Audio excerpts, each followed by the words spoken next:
En el centro del salpicadero disponemos de un navegador que además hace la función de pantalla para la cámara de visión trasera cuando estemos haciendo maniobra.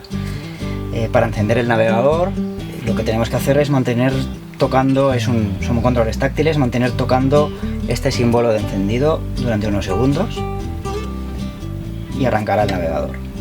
El navegador en realidad es una especie de tableta Android incrustada en el salpicadero, por lo tanto muchos de nosotros estamos acostumbrados a su utilización, pero básicamente lo más importante es saber que utilizando este botón, el de la casita, entraremos en la pantalla de inicio de aplicaciones.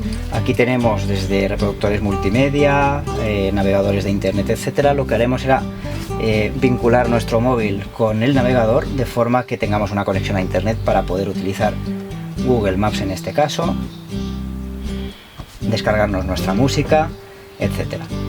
Además, como decíamos, el navegador ejerce la función de pantalla para la cámara trasera. Simplemente cuando pongamos la marcha trasera, el propio navegador automáticamente saltará a la visión de la cámara, de forma que nos facilitará enormemente las maniobras.